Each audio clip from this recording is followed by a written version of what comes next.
इस तरह से कवित्री अपनी वाक में इसी बात पर प्रकाश डाल रही हैं कि हमें ईश्वर की भक्ति को प्राप्त करना चाहिए, और ईश्वर की भक्ति हम तभी कर सकते हैं जब हम अपनी इंद्रियों को वश में कर लें, अपनी इंद्रियों पर विजय प्राप्त कर लें।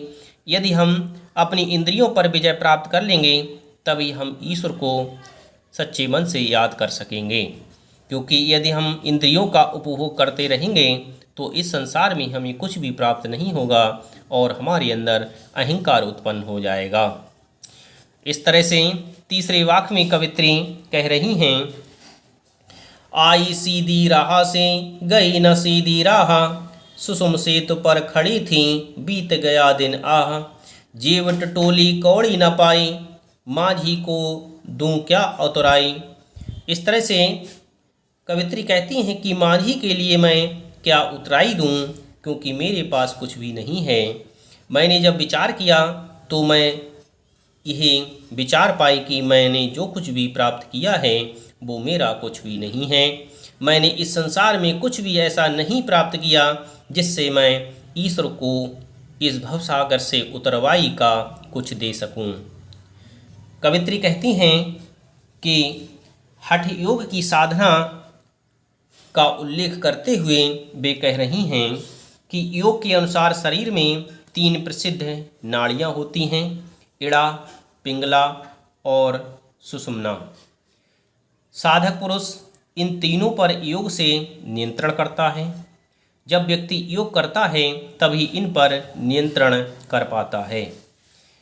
इसमें कवित्री इस बात के लिए कह रही हैं कि इड़ा पिंगला के सीधे मार्ग से जो जीवन प्राप्त हुई वह सीधी राह से गई नहीं। मैं न सीधी राह से आई, सीधी राह से गई न सीधी राह।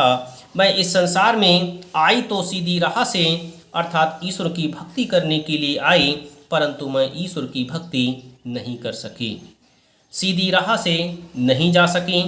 सुषुम सेतु पर खड़ी थी बीत गया दिन आह।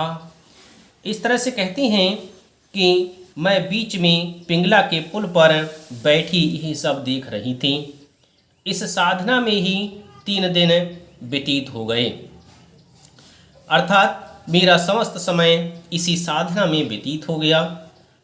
और जेब टटोली कौड़ी न पाई।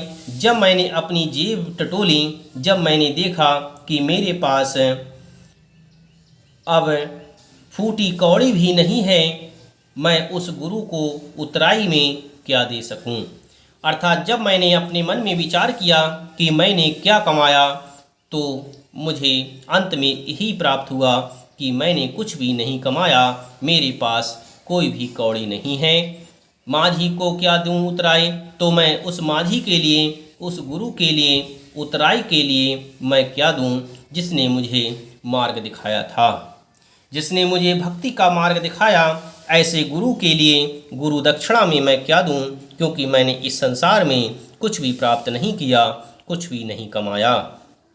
इस तरह से कवित्री इस बात के लिए कह रही हैं कि इस संसार में मैं आई तो रहा सीधी राह से, परंतु सीधी राह पर नहीं चल सकी, ईश्वर की भक्ति को नहीं कर सकी। और अंत में जब मैंने विचार किया तो मेरा समस्त समय व्यतीत हो गया, मेरा सभी समय इसी व्यर्थ में निकल गया और मेरे पास कौड़ी भी प्राप्त नहीं हुई जिससे मैं गुरु जिसने मुझे ज्ञान दिया था उसको इस भवसागर से उतरवाई का कुछ दे सकूं।